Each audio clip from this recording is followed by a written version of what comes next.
Walk me through what you learned down there. Like, what are people voting? What did people vote on? How do they feel today? Well, those are some big questions that we're going to take some time to answer here. But we ended the night looking at the northern suburbs of Atlanta. We knew that the suburban vote would likely make the decision, knowing that Republican Herschel Walker had the rural areas locked up, and they did show up for him, and that Raphael Warnock had downtown Atlanta and other urban areas locked up as well. The suburbs chose Raphael Warnock.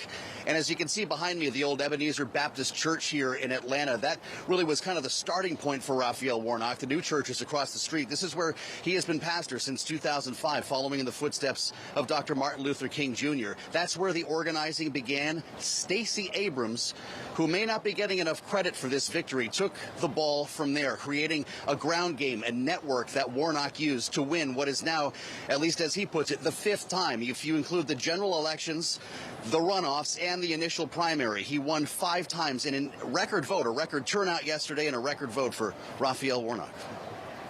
Joe, Georgia is now firmly purple.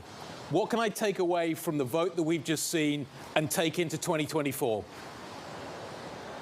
You might have some people argue with that, actually, with that characterization. Remember that Republicans won every statewide race in Georgia, with the exception of this one in the general election 1 month ago. So you add this runoff, and yeah, it starts to look maybe a different shade of red, a lighter shade of red, as one Democrat put it to me here yesterday. The question about 24, though, is really Joe Biden. We know that Donald Trump is not resonating in Georgia and has been, in fact, at odds with the Republican Party here for some time. So we'll call it a swing state in the presidential contest. You've got 2 senators here now who are Democrats. The rest of the state, though, looks red. And last night, we've got to be honest, this was not exactly a blowout. There were times when Herschel Walker was ahead in the count, and a lot of Republicans who are very upset about the way this turned out are saying that if there was a different candidate, maybe one not tied to Donald Trump, we would all be having a very different conversation here today.